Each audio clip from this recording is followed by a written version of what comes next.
What's up, AYC? This is John Paul Elwenger, and I'm going to be talking to you about my life before and after Christ. Before Christ, it was rough.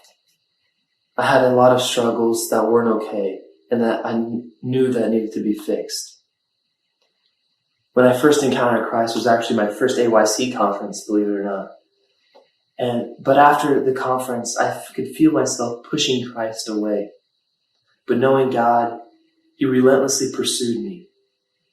And soon I realized that I need to be a fruitful Catholic more than one weekend out of the year. I needed to be a fruitful Catholic in everything I did, whether that be going to church, playing sports, or hanging out with friends. My life changed radically. But believe it or not, I'm not perfect.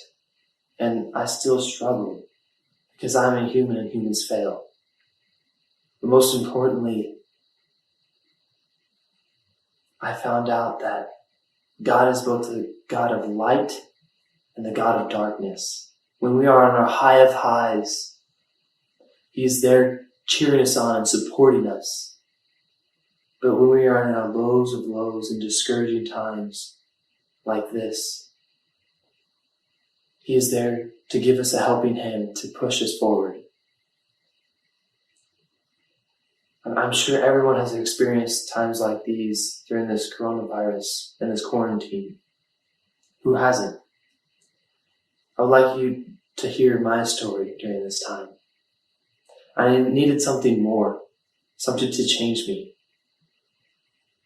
God continued to show me different ways to help me grow in my faith and to help others.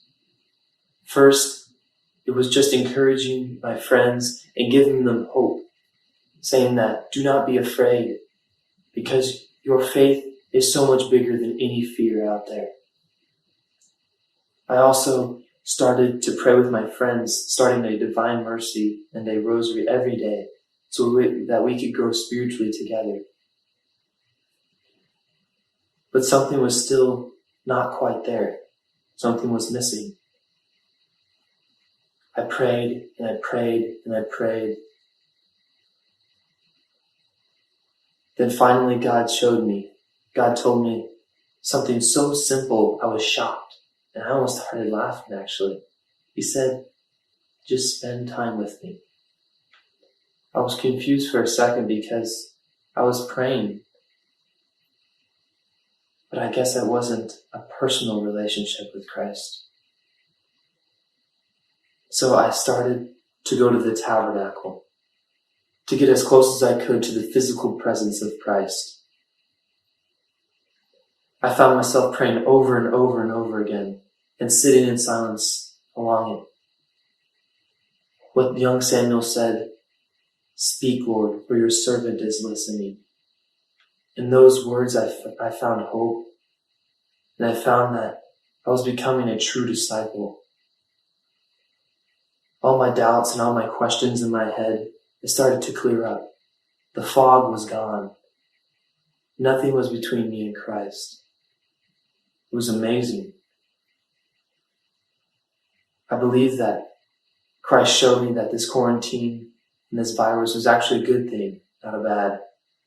And I also believe that He touched you in some certain way or fashion during this quarantine. And I also believe that you can fix all of your weaknesses and become a new creation in Christ, a new disciple, an active disciple. Because you lack nothing, friends. You lack nothing that the grace of God can't give you. Intimacy with Christ is all we need in our lives. So friends, just remember what young Samuel said. Speak, Lord, for your servant is listening. Thank you, guys. God bless.